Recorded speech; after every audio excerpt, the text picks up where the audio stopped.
ഉപദേശം പറയുന്നവരിപ്പോൾ അധികം ഇല്ലതാനും. പറയാൻ അറിയാൻ പാടില്ലഞ്ഞിട്ടല്ല, മിക്കവർക്കും അറിയാം, പക്ഷേ പേടിയാ പറയാൻ.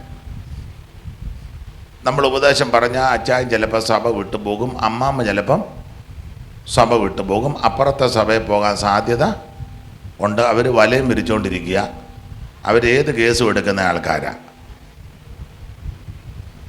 അപ്പം നമ്മൾ ഇത് പറഞ്ഞു കഴിഞ്ഞാൽ ഈ രണ്ടെണ്ണത്തിന് എങ്ങനെയാണ് കൊണ്ടുവന്നെന്ന് ദൈവത്തിന് നമുക്ക് അറിയുള്ളൂ. ചിലതിനെ നമ്മൾ ആനയെ കൊണ്ട് കിടങ്ങനകത്ത് ചാടിച്ച പോലെ ചാടിച്ചിട്ടിരിക്കുക, പച്ചയിലെല്ലാം വിരിച്ച് അതുങ്ങൾ അറിഞ്ഞില്ല, വന്ന് വിടോന്ന് വീണ്. ഇനിയിപ്പോൾ അതുങ്ങൾക്ക് പോകാനും വയ്യ, കരയ്ക്കോട്ടോട്ട്. എന്നെ എല്ലാവരും ഇങ്ങനെ ഇരിക്കുന്നത്, നിങ്ങൾക്കും ശ്വാസപ്പൊട്ടിലും പനിയാന്നോ?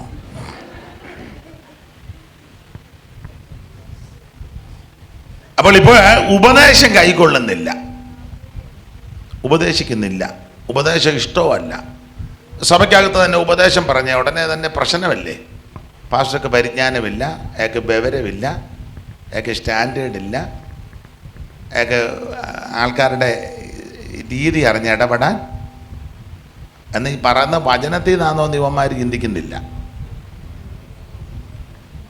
ഉപദേശം കൈക്കൊള്ളുന്നില്ല.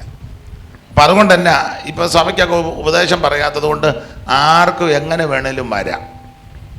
സൺഡേ വരണമെന്നേ ഉള്ളൂ, എങ്ങനെ വേണേലും വരാം. ഉപദേശം കൈക്കൊള്ളുന്നില്ല, ഉപദേശം ഇഷ്ടമല്ല. ആട്ടെ, ഞാൻ ആ ഭാഗം വിവരിക്കുന്നില്ല. 2-ാം അധ്യായത്തിൽ ഉപദേശിക്കണം, ഉപദേശം കൈക്കൊള്ളണം. ശുശ്രൂഷകന്മാരെ ആക്കുമ്പോൾ പൗലോസ് കാര്യം വളരെ സ്പഷ്ടമായിട്ട് പറയുന്നുണ്ട്, ഉപദേശിപ്പാൻ സമർത്ഥരായിരിക്കണം. ഉപദേശം പറയുമ്പോൾ ആരുടെയും മുഖം നോക്കരുത്. ഭാര്യ എങ്ങനെ, ഭർത്താവ് എങ്ങനെ, അപ്പൻ എങ്ങനെ, അമ്മ എങ്ങനെ, സഹോദരങ്ങൾ എങ്ങനെ, അയ്യോ ഞാനിത് പറഞ്ഞാൽ അവർക്ക് ഇഷ്ടപ്പെടുമോ, ഇതൊന്നുമല്ല. ദൈവം എന്തോ ചിന്തിക്കുന്നു. ദൈവത്തിൻ്റെ പ്രതിപുരുഷനായിട്ട് നിന്ന് വേണം കാര്യം പറയാൻ. അതിനകത്ത് കുടുംബമോ ഭാര്യയോ ഭർത്താവോ അപ്പനോ അമ്മയോ സഹോദരങ്ങളോ ഇതൊന്നും നോക്കിയേക്കരുത്. കൃത്യമായിട്ട് കാര്യം പറയണം, പറഞ്ഞു കൊടുക്കണം. ഇതാണ് ഇതിൻ്റെ ശരി. ഇഷ്ടമുണ്ടെ അംഗീകരിച്ചാൽ മതി, അനുസരിച്ചാൽ നിനക്ക് അനുഗ്രഹമാണ്. അപ്പം ശ്രദ്ധിക്കുക, 2-ാം അധ്യായത്തിൽ ഉപദേശം ഒന്നും കൈക്കൊള്ളുന്നില്ല.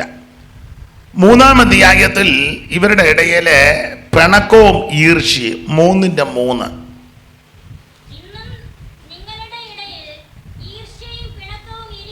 നിങ്ങളുടെ ഇടയിൽ ഈർഷ്യയും പിണക്കവും ഇരിക്കെ. അപ്പോൾ 3-ാം അധ്യായത്തിലേക്ക് വരുമ്പോൾ ഈർഷ്യയും പിണക്കവും തമ്മിൽ ഒരു സഭയിലാണ് കൂടുന്ന, മിണ്ടുന്നില്ലല്ലോ, കൈ കൊടുക്കുന്നില്ലല്ലോ, സഹകരിക്കത്തില്ലല്ലോ, കാണുമ്പം മുഖം തിരിഞ്ഞു പോവല്ലേ. നേരത്തെ വന്നാൽ തന്നെ ഒന്നും മിണ്ടുകാട്ടെ, കൈ കൊടുക്കുകയാട്ടെ. യോഗം കഴിഞ്ഞു വന്ന് മിണ്ടുകയോ സഹകരിക്കുകയോ ഒന്നും ചെയ്യത്തില്ല. ചില വീട്ടിൽ പ്രാർത്ഥന വെച്ചാൽ പോകത്തില്ലല്ലോ, കർത്തൃമേശ എടുക്കുന്നവരല്ലേ, ഇതൊന്നും ചെയ്യുന്നില്ല. അത് പാടില്ല, ഒറ്റക്കെട്ടായിട്ട് നിൽക്കണം. ആരോടെങ്കിലും വല്ല പകയോ പണക്കോ ഉണ്ടെങ്കിൽ അതെല്ലാം വിട്ടുകളഞ്ഞ് അവരുമായിട്ട് രമ്യതപ്പെടണം. രമ്യതപ്പെട്ടേച്ച് ഉപവസിച്ച് പ്രാർത്ഥിക്കാവൂ. ഇല്ല, അല്ലാതെ രമ്യതപ്പെടാതെ ഉപവസിച്ചാൽ നിനക്കത് വിനയായി തീരും. ചുമ്മാ കഞ്ഞിയും വെള്ളവും കുടിക്കാതിരിക്കാന്നല്ലാതെ മിണ്ടുന്നില്ല ആരും വേണ്ട, മിണ്ടുവൊന്നും വേണ്ട. പിണങ്ങിയിരുന്നുകൊണ്ട് ഉപവസിക്കരുതെന്ന്, തമ്മിൽ മിണ്ടാതിരുന്ന് മറുഭാഷ പറയുകയും ചാടുകയൊന്നും ചെയ്യരുത്, നടുവിൻ്റെ കണ്ണിയകലും. രമ്യതപ്പെടണം, സ്നേഹിക്കണം. യേശു അതാ പഠിപ്പിച്ച്. കാണുന്ന സഹോദരനെ സ്നേഹിക്കാത്ത നീ എങ്ങനെ കാണാത്ത ദൈവത്തെ സ്നേഹിക്കുന്നേ? അയലത്തുകാരോട് മിണ്ടുകയല്ല, ഇവിടെ ഇരുന്ന് ഇങ്ങനെ ആത്മാവിലാകുക, എന്തോ എനിക്ക് മനസ്സിലാകുന്നില്ല. സ്വന്തം സഹോദരങ്ങൾ തമ്മിൽ മിണ്ടുകയല്ല. അവൻ ചർച്ചക്കോട്ടിൽ, ഇവൻ IPS-ലും. എന്തിനിങ്ങനെ പോകുന്നു? ഇപ്പം നിങ്ങൾ ചൊല്ലി എന്തിക്കുക, അയാൾ വയ്യാതെ എവിടെങ്ങാനും കിടന്നേനെ, ഈ പാസ്റ്റർക്ക് എന്നാത്തിൻ്റെ ദീനമായിരുന്നു, ഇയാളെ പൊക്കിയെടുത്ത് ഇവിടെ. അങ്ങനെ ചിന്തിക്കുന്നവർ ഇതിനകത്തുണ്ട്.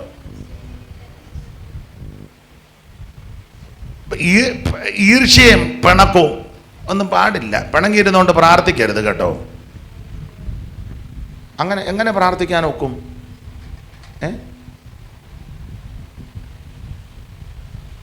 വാചകം കിട്ടുമോ? ഉള്ള നല്ല തകർത്ത ഇടിമുഴക്കം പോലെ എന്നെ കൊണ്ട് ഒക്കത്തില്ല.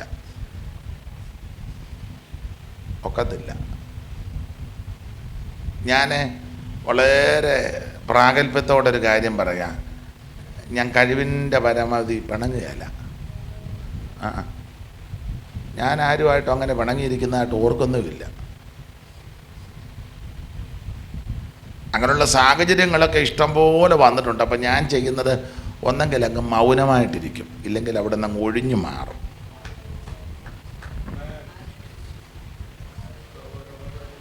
സ്തോത്രം. ഒന്നെങ്കിൽ അന്നേരം മിണ്ടാതങ്ങിരിക്കും എന്ന് പറഞ്ഞ് എൻ്റെ ഭാഷ പറഞ്ഞാൽ നമ്മളങ്ങ് തോറ്റു കൊടുക്കും. തോക്കുന്ന നല്ലതല്ലേ? നല്ലത് തോക്കുന്ന നല്ലതാ. എപ്പോഴും ജയിച്ച് നിന്ന തോൽവിയുടെ കാര്യം കൊണ്ടൊന്ന് അറിയണ്ടേ? ദൈവത്തിന് മഹത്വം. തോക്കുന്ന നല്ലതാ. എപ്പോഴും ജയിച്ച് നിൽക്കണ്ട. ദൈവത്തിന് മഹത്വം.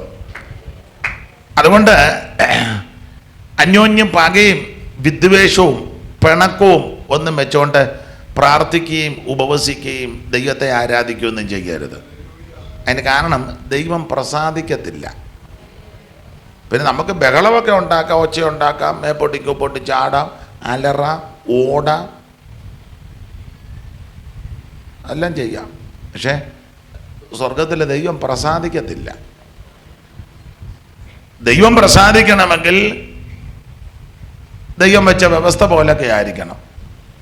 യാഗപീഠത്തിനിടയ്ക്ക് വരുമ്പോൾ സഹോദരന് നിന്നോട് എന്തെങ്കിലും വല്ലതും ഉണ്ടെന്ന് ചോദിച്ചാൽ ഉടനെ തന്നെ ആളെ കണ്ടിക്കണമെന്നല്ല. ആണോ? അതവിടെ വെച്ച് ചെന്ന് നിലപ്പാകണം. അവൻ്റെ ഭാഗത്തായിരിക്കും തെറ്റ്, എന്നാലും നമ്മളങ്ങ് പറഞ്ഞേക്കണം, എന്നോട് ക്ഷമിച്ചേക്കണം. ഇതാ വേദപുസ്തക പ്രമാണം. ഇത് ചെയ്യാതെ ഉപവസിച്ചിട്ടോ പ്രാർത്ഥിച്ചിട്ടോ ആരാധിച്ചോ ബഹളം ഉണ്ടാക്കിയിട്ട് യാതൊരു ഗുണവും വരികയില്ല. ഇപ്പം നിങ്ങൾ ചിന്തിക്കുക, രാവിലെ 8 മുതൽ എന്തൊരു അന്തരീക്ഷവും ആത്മപകർച്ചയായിരുന്നു. അയാൾ മുടിയാന്തരത്തിന് വന്ന് അത് മുഴുവൻ നശിപ്പിച്ചേച്ചാ. ഞാൻ ഗുണമുള്ള കാര്യമാണ് പറഞ്ഞു തരുന്നത്. ദൈവത്തിന് മഹത്വം. 3-ാം അധ്യായത്തിൽ പകയും പിണക്കവും ഒന്നും പാടില്ല. 4-ാം അധ്യായത്തിൽ വന്നപ്പോൾ അറിവ് കണ്ടമാനം ചീർപ്പിക്കുന്നു. ഏതാണ്ടെല്ലാം അറിയാമെന്നുള്ള ചിന്ത അങ്ങനെ നമുക്കെല്ലാം ഉണ്ട്. നമുക്ക് ഏതാണ്ടെല്ലാം അറിയാം. എന്നെ പോലെ അറിവുള്ള ആരും ഇപ്പം ഇല്ല. ഞാനാണിപ്പോൾ ഉള്ളതിൽ അല്പം ഒന്നും പാടില്ല. നമുക്കൊന്നും അറിയത്തില്ലെന്നുള്ളതാ സത്യം. നമ്മളെക്കാൾ അറിവുള്ള ജ്ഞാനമുള്ള ആൾക്കാരെ കണ്ടു കഴിയുമ്പോൾ നമുക്ക് മനസ്സിലാകും നമ്മുടെ അറിവുകേടുകൾ. നമുക്കൊന്നും അറിയത്തില്ല. സ്തോത്രം. ഞാൻ കുറ്റമല്ല, നമ്മുടെ ഇതിലാകെ 5 പ്രസംഗം ഇരിപ്പുണ്ട്. ഇതുമായിട്ടാണ് നമ്മൾ ലോകം മുഴുവൻ ആകെ 5 ഉള്ളൂ. ഈ 5 5 ഭൂഖണ്ഡത്തിലും നടക്കുക. എന്നിട്ട് നമ്മുടെ ആ പോക്കും ഇരിപ്പൊക്കെ കണ്ടാൽ നമുക്ക് അയ്യോ സർവജ്ഞ പീഠം കയറിയതുപോലെ. ആകെ 5 പ്രസംഗവും ഉള്ളൂ. 5. അതും ചൊവ്വന് അറിയത്തുമില്ല. മിക്കതും തെറ്റുക. പക്ഷെ നമ്മുടെ അഹംഭാവം എന്നാ എല്ലാം അറിയാമെന്നുള്ള. എല്ലാവരും ചില പാട്ടുകാർ 3 പാട്ടേ കയ്യുള്ളൂ. 3 പാട്ടേ ഉള്ളൂ. അത് മരണ വീട്ടിൽ അതാ പാടുന്ന, കല്യാണത്തിനും അതാ പാടുന്ന, ഭവനപ്രതിഷ്ഠയ്ക്കും ഇതാ പാടുന്ന, കൺവെൻഷനും 3 പാട്ട് കണക്കുക. 4-മതൊരു പാട്ട് ഒരാൾ ഇടയ്ക്ക് നിന്ന് പാടിയാൽ കടന്ന് ഉണ്ട ഇടുക. പക്ഷെ നമ്മുടെ ആ ഭാവവും പോക്കുമൊക്കെ കണ്ട ജാനകി, ജാനകി ആരാ? എസ് ജാനകി.